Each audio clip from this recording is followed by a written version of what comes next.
Mr. Soros. It's a really great honor and very appreciated for you to taking our Yumi WI interview.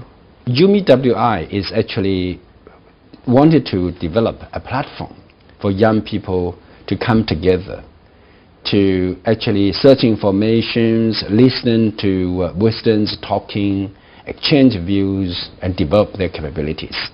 So we very much like to talk about today how to help or to share your views or your visions with the Chinese young people. Well, I'm very pleased to participate in this.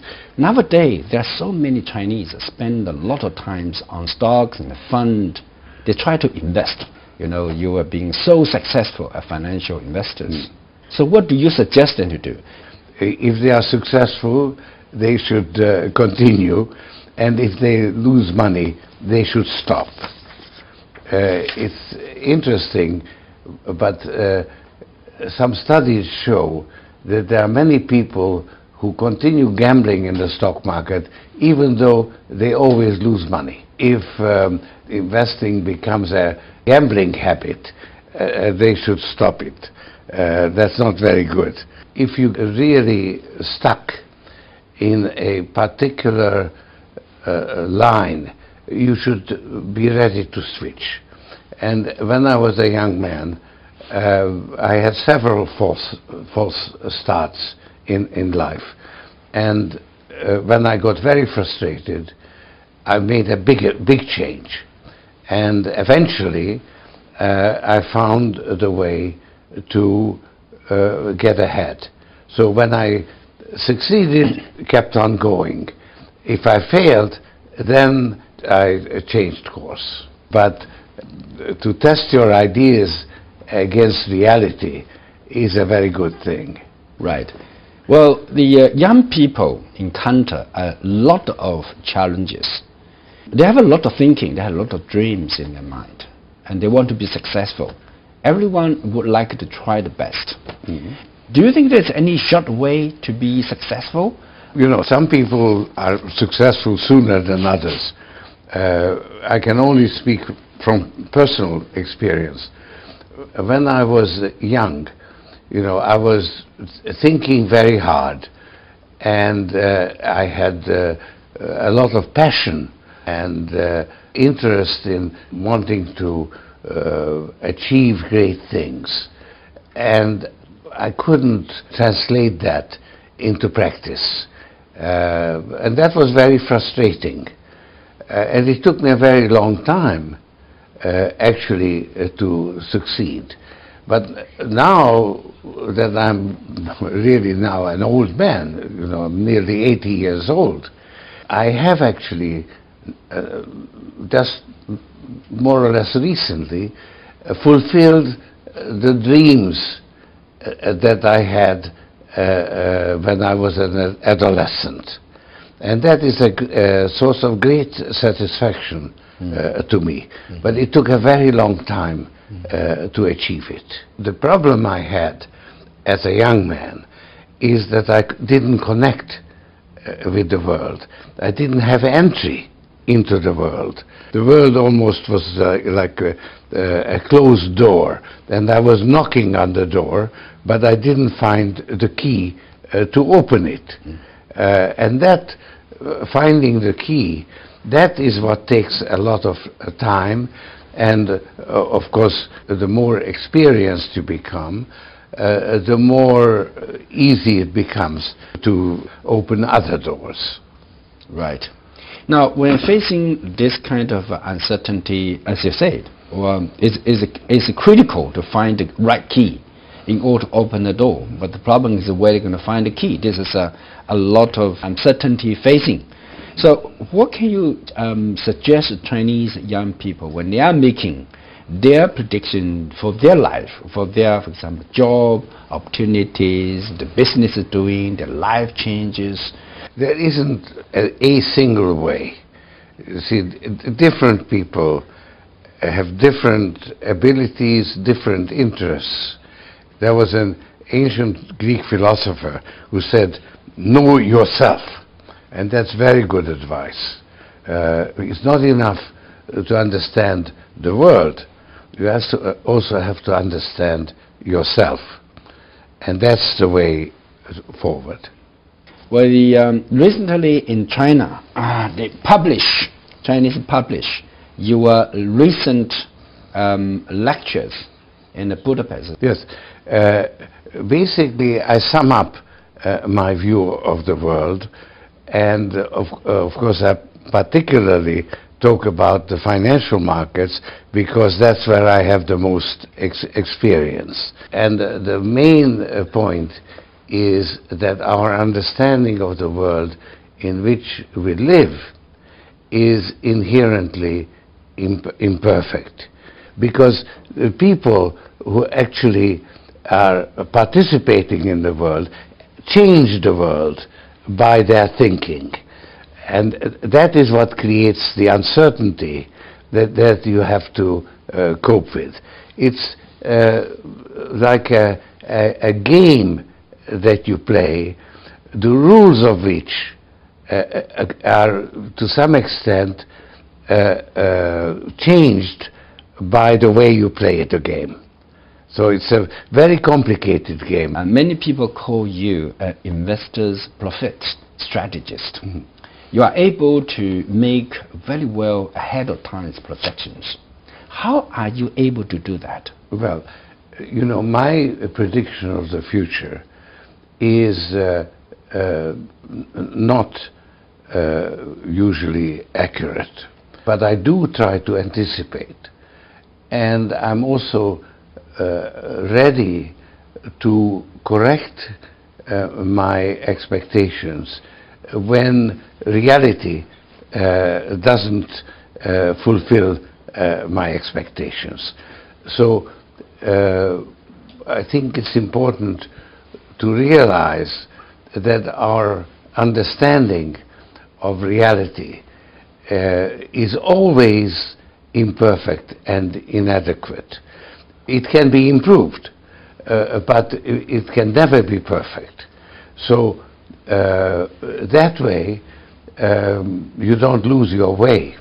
You try to find your way because you are trying to anticipate the future, but you know that if you get in the wrong direction, you then have to change a course. So you have to be always critical of your own beliefs, and at the same time you must have some belief. And then we know, reading your books, your biographies, actually you're applying your philosophies, your philosophical thinking and the beliefs that help you making good fortunes in the financial market. Can you suggest Chinese young people, when they study the philosophy? I find that young people in China are more interested in philosophy than, for instance, people in America. And I'm very pleased about that, because I am very interested in philosophy and in understanding how the world works. And I find a lot more interest and similarity in that approach in China than actually in America. People in America are very, very practical, and they don't like abstract thought. Right. And yet, abstract ideas have a very big influence on the world, and so it's important to understand them. But what do you think Chinese young people, what do you find their characteristic from other part? Even if they don't study philosophy, people in China generally have a very high regard for philosophy and high regard for people who actually think about those things. And I like that attitude. And I've recently given a series of lectures where I explained my philosophy, and which is now published in Chinese. And I'm very happy about that. And I hope actually that instead of reading about me and trying to figure out how I make money in the stock market, they would pay more attention to my philosophy. Philosophy by itself will not get you very far. So you have to also engage in something practical. But philosophy is something that is, I think, has to be your view of the world, which you have to establish for yourself.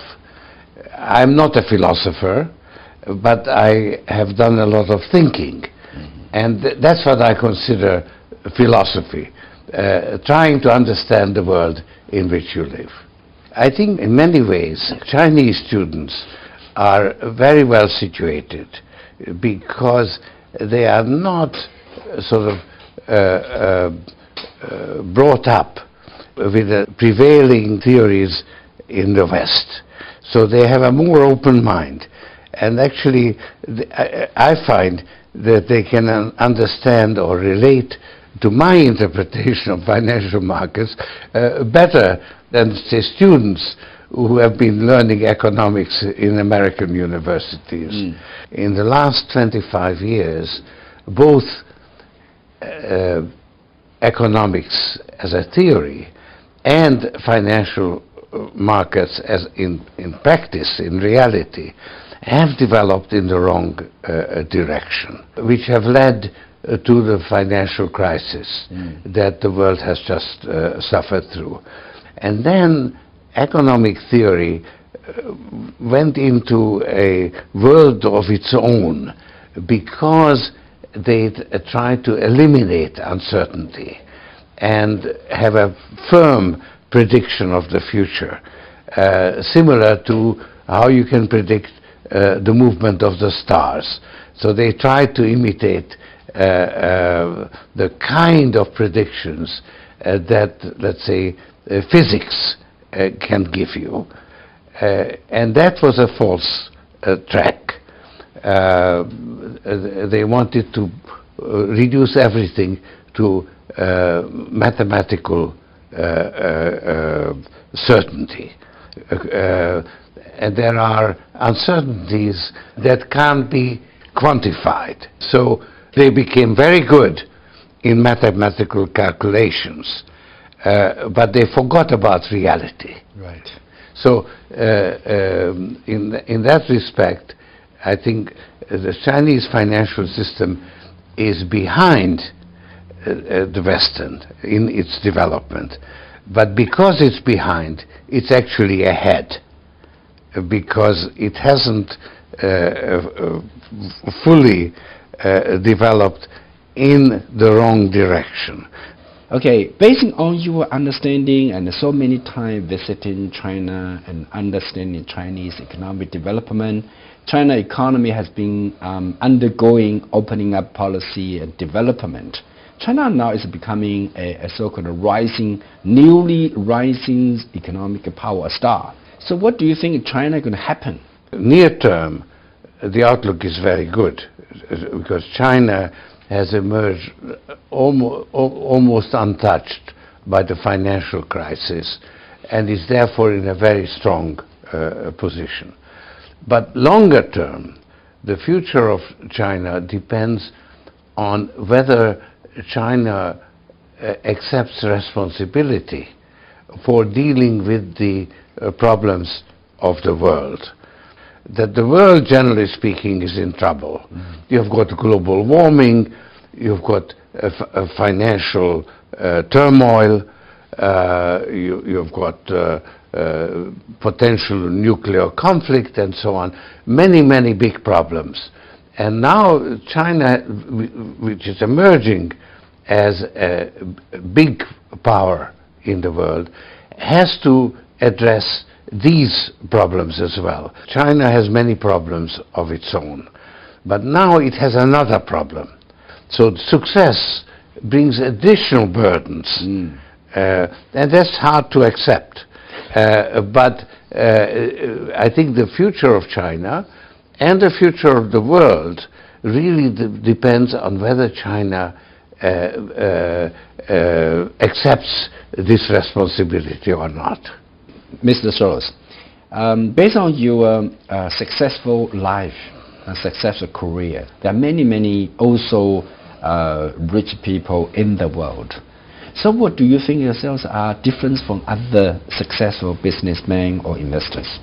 Well, I think that I am actually different from most successful businessmen in this respect, that having been successful, I am actually now more concerned with the stability of the markets, with the common interest, than I am with my own. In other words, I'm no longer trying to just make money. So you want the world to become better, more beautiful? Yeah, that's right. And that is, one should be very suspicious about people who say that, because it's very unnatural, you see. I don't say that I am holier than thou, because as a market participant, of course I'm interested in making money. But as a citizen, as a human being, I am concerned about humanity. And it's a very big ambition, but I would like to make the world a better place. And that sets me apart from most businessmen who put their personal interest or their business interest first and the interest of the world second. I've changed that around in my old age.